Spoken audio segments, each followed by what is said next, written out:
अस्सलाम वालेकुम दोस्तों, welcome to my channel digital facility. दोस्तों, आज की इस वीडियो में हम जानेंगे सऊदी रियाल के exchange rate Pakistan, India, Bangladesh और नेपाल के लिए कि आज आपको सऊदी अरब की मुख्तलिफ बैंकों से एक रियाल ट्रांसफ़र करने पर क्या रेट मिलेगा। तो फ्रेंड, वीडियो को लास्ट तक देखिएगा ताकि आपको पता चल सके कि आज कौन सी बैंक सबसे अच्छा रेट दे रही है। और फ्रेंड, डेली बेस पे सऊदी रियाल की लेटेस्ट अपडेट जानने के लिए चैनल को सब्सक्राइब कर दें और साथ में बेल आइकन को ऑल पे सेलेक्ट कर दें और फ्रेंड साथ ही साथ वीडियो को लाइक भी कर दें। तो चलते हैं वीडियो की जानब और सबसे पहले देखते हैं वेस्टर्न यूनियन का रेट, जो कि पाकिस्तान के लिए दे रहा है 75 रुपये 0 पैसे, इंडिया के लिए 21 रुपये 47 पैसे, बांग्लादेश 28 टका 51 पैसे और नेपाल के लिए रेट होगा 34 रुपये 69 पैसे। तो फ्रेंड, दूसरे नंबर पर देखते हैं फौरी बैंक के रेट, जो कि पाकिस्तान के लिए दे रहा है 74 रुपये 86 पैसे, इंडिया के लिए 21 रुपये 47 पैसे, बांग्लादेश 28 टका 36 पैसे और नेपाल के लिए रेट होगा 34 रुपये 51 पैसे। फ्रेंड, बात करते हैं यूआर पे की, जो कि पाकिस्तान के लिए दे रहा है 74 रुपये 71 पैसे, इंडिया के लिए 21 रुपये 45 पैसे, बांग्लादेश 28 टका 36 पैसे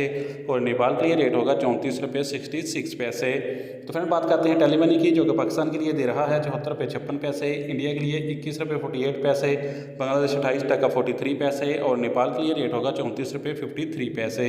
तो फ्रेंड, जानते हैं STC पे के रेट, जो कि पाकिस्तान के लिए दे रहा है 74 रुपये 63 पैसे, इंडिया के लिए 21 रुपये 37 पैसे, बांग्लादेश 28 टका 39 पैसे और नेपाल के लिए रेट होगा 34 रुपये 59 पैसे। तो फिर बात करते हैं अलराजी बैंक की, जो कि पाकिस्तान के लिए दे रहा है 74 रुपये 76 पैसे, इंडिया के लिए 21 रुपये 47 पैसे, बांग्लादेश 28 टका 22 पैसे और नेपाल के लिए रेट होगा 34 रुपये 53 पैसे। अब हमारे पास है इंजाज बैंक के रेट, जो कि पाकिस्तान के लिए दे रहा है 74 रुपये 82 पैसे, इंडिया के लिए 21 रुपये 50 पैसे, बांग्लादेश 28 टका 51 पैसे और नेपाल के लिए रेट होगा 34 रुपये 48 पैसे। तो फ्रेंड, लास्ट में बात करते हैं SNB पे की, जो कि पाकिस्तान के लिए 1 रियाल का दे रहा है 73 रुपये 60 पैसे, इंडिया के लिए 21 रुपये 33 पैसे, बांग्लादेश 28 टका 32 पैसे और नेपाल के लिए रेट होगा 34 रुपये 51 पैसे। तो फ्रेंड्स, ये थे आज के सऊदी रियाल के लेटेस्ट एक्सचेंज रेट।